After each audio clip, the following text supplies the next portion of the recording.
Assalamualaikum. Halo semuanya, apa kabar? Jumpa lagi dengan saya, Dr. Vivi Septriani SPA.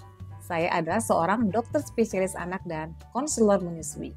Di video kali ini, saya akan membahas mengenai bagaimana cara meningkatkan kecerdasan otak si anak. Mau tahu kan? Nah itu, silakan ayah bunda simak videonya sampai habis. Tapi jangan lupa di like, subscribe, dan nyalakan tombol loncengnya agar ayah bunda bisa mendapatkan video-video yang bermanfaat lainnya di channel ini. Selamat menyaksikan. Ayah bunda, belajar bukanlah satu-satunya cara untuk meningkatkan kecerdasan otak si anak. Anak-anak di usia dini itu membutuhkan asupan nutrisi yang optimal dan stimulasi yang tepat secara berkelanjutan agar si anak bisa menang di setiap langkahnya. Pada dasarnya, kecerdasan anak itu dipengaruhi oleh dua faktor, yaitu faktor genetik atau keturunan dan faktor lingkungan. Faktor genetik adalah bakat atau kemampuan yang diturunkan langsung dari orang tua, sedangkan faktor lingkungan umumnya terdiri dari asupan nutrisi sehari-hari yang optimal, kemudian jalur pendidikan yang diperoleh anak, serta pola asuh yang mengedepankan growth mindset. Jika genetik adalah faktor yang tidak bisa diubah, faktor lingkungan sangat bisa bunda sesuaikan sesuai dengan kebutuhan dan bisa terus diperbaiki untuk mengoptimalkan fungsi kecerdasan si anak. Nah, berikut ini adalah beberapa cara untuk meningkatkan kecerdasan otak anak di usia dini. Yang pertama, optimalkan kebutuhan gizi nutrisi yang memainkan peranan penting dalam proses pertumbuhan otak. Karena itu, kebutuhan gizi menjadi salah satu cara untuk meningkatkan kecerdasan otak, terutama pada 3 tahun pertama usia si anak, yaitu ketika sel-sel otak sedang berkembang sangat pesat, itu melebihi periode waktu lain dalam masa pertumbuhan si kecil.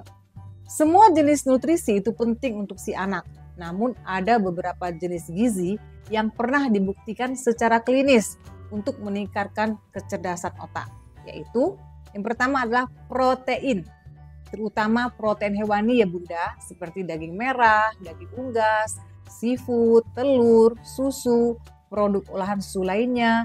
Kemudian protein nabati, itu bisa didapatkan dari kacang kedelai, edamame, alpukat, kentang, dan lain-lain. Kemudian yang kedua ada omega 3 dari ikan berlemak, seperti salmon, tuna, ikan kembung, shisamo, makarel, spot, herring, kerang-kerangan, sarden, atau teri. Selain itu juga dapat ditemukan pada biji chia, kacang kenari, kacang kedelai, bayam, kubis, dan lain sebagainya. Kemudian asam lemak omega 6. Seperti juga omega 3, asam lemak omega 6 itu juga tidak diproduksi oleh tubuh dan hanya bisa diperoleh melalui asupan makanan dan minuman. Bagi anak-anak, omega 6 berfungsi dalam membantu konsentrasi dan fokus saat membaca. Omega 6 baik untuk jantung dan bisa didapatkan dari minyak nabati, biji-bijian, dan kacang-kacangan. Juga dari tahu, telur, dan mayones. Omega 3 dan 6 juga terkandung dalam susu pertumbuhan. Kebutuhan akan dua asam lemak esensial ini dapat terpenuhi salah satunya melalui pemberian susu untuk kecerdasan otak anak. Kemudian yang ketiga adalah asam folat atau vitamin B9 yang bisa didapat dari hati dan daging sapi, kepiting, telur, susu, ikan, bayam, brokoli, asparagus, pisang, alpukat, jeruk, dan lain sebagainya. Yang keempat adalah kolin yang bisa didapat dari hati dan daging sapi, daging ayam, susu, keju, yogurt, telur, ikan kod, ikan tuna, kentang, brokoli, jamur shiitake, bunga kol, kacang polong, beras coklat, wortel, kiwi, apel, dan lain sebagainya. Yang kelima adalah yodium yang bisa didapat dari rumput laut, garam beryodium, seafood, produk olahan susu, biji-bijian yang telah diperkaya oleh nutrisi ini. Yang keenam adalah zat besi yang bisa didapat dari hati ayam, hati sapi, daging ayam, bayam, kentang panggang, kacang merah, edamame, buncis, kacang tanah, dan lain sebagainya. Yang ketujuh adalah zinc yang bisa didapat dari kerang-kerangan dan kepiting, daging sapi, biji labu, udang, ikan sarden, telur, susu, yogurt, keju, kacang tanah, dan sebagainya. Kedelapan adalah vitamin A yang bisa didapat dari hati sapi, daging ayam, telur, ikan herring, ikan salmon, ikan kembung, ikan tuna, wortel, ubi tanah, bayam, brokoli, dan banyak lagi makanan-makanan yang mengandung vitamin A ini. Kemudian yang ke-9 adalah vitamin D yang bisa didapat dari sinar matahari, kemudian minyak ikan, telur, ikan salmon, dan makanan yang telah difortifikasi.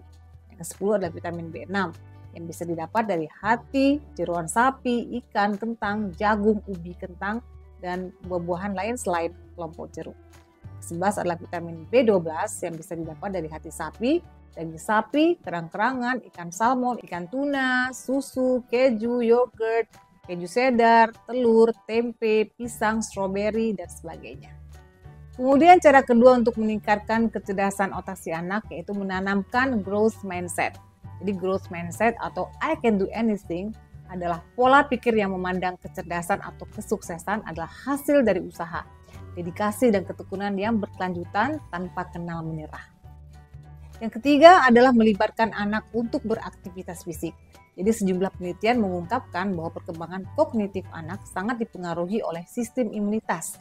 Daya tahan tubuh yang kuat akan meningkatkan perkembangan sistem kecerdasan yang optimal. Menurut Ikatan Dokter Anak Indonesia, selain untuk menjaga kesehatan dan kebugaran tubuh, olahraga juga dapat membantu meningkatkan kemampuan anak dalam belajar, berlatih, dan mengelola stres. Oleh karena itu, Bunda perlu sekali untuk mengajak si kecil untuk bergerak secara aktif atau berolahraga selama total minimal 60 menit dalam sehari. Yang keempat adalah memastikan anak untuk cukup tidur. Jadi tidur merupakan proses penting bagi tumbuh kembang otak si anak. Sejumlah penelitian mengungkapkan bahwa membiasakan tidur siang membuat mengoptimalkan pertumbuhan volume gray matter otak anak. Ini adalah area otak yang bertanggung jawab pada fungsi kecerdasan anak, seperti kemampuan belajar, mengingat, mengambil keputusan, dan penyelesaian konflik. Berikut ini adalah waktu tidur yang diperlukan oleh anak. Pertama, pada usia 1-2 tahun, si anak membutuhkan waktu tidur selama 11 hingga 14 jam dalam satu hari dengan tidur siang 1-2 kali. Kemudian pada usia 3 tahun hingga 5 tahun, anak membutuhkan waktu tidur selama 10 sampai dengan 13 jam dalam satu hari. Kadang-kadang sudah tanpa tidur siang. Kemudian pada usia 6 tahun hingga 12 tahun, si anak membutuhkan waktu tidur 9 hingga 12 jam dalam satu hari tanpa tidur siang. Yang kelima, selalu sediakan sarapan untuk si anak. Jadi sarapan merupakan waktu makan yang krusial karena digunakan untuk mengisi kembali energi tubuh setelah lebih dari 6 jam berpuasa di malam hari. Energi tersebut wajib dicukupi dengan memberikan makanan yang berkualitas. Bukan hanya asal kenyang atau yang penting perutnya terisi ya Bunda, sebab nutrisi yang didapatkan dari sarapan akan digunakan oleh sistem saraf pusat si kecil untuk meningkatkan proses berpikir untuk menjadi lebih efisien. Yang keenam adalah menerapkan kebiasaan membaca buku. Cara meningkatkan kecerdasan otak anak selanjutnya adalah dengan menanamkan kebiasaan membaca sedini mungkin. Bagaimana caranya? Nah, jadi mulailah dengan menjadi contoh bagi si anak untuk mengisi setiap waktu luang yang ada dengan membaca buku. Alih-alih sibuk dengan gawai seperti TV, tablet, atau smartphone, kemudian luangkanlah waktu paling tidak 1 jam setiap hari untuk membaca buku bersama anak. Bisa sebelum makan malam atau sebagai kegiatan pengantar tidur. Mulailah dengan membaca buku cerita bergambar ya. Demikian Ayah Bunda penjelasan saya tentang bagaimana cara meningkatkan kecerdasan otak si anak. Semoga penjelasan ini bisa menambah pengetahuan dan wawasan bagi Ayah Bunda semuanya. Dan jika dirasakan bermanfaat, silakan Ayah Bunda share ke teman-teman atau saudara-saudara yang lain. Demikianlah.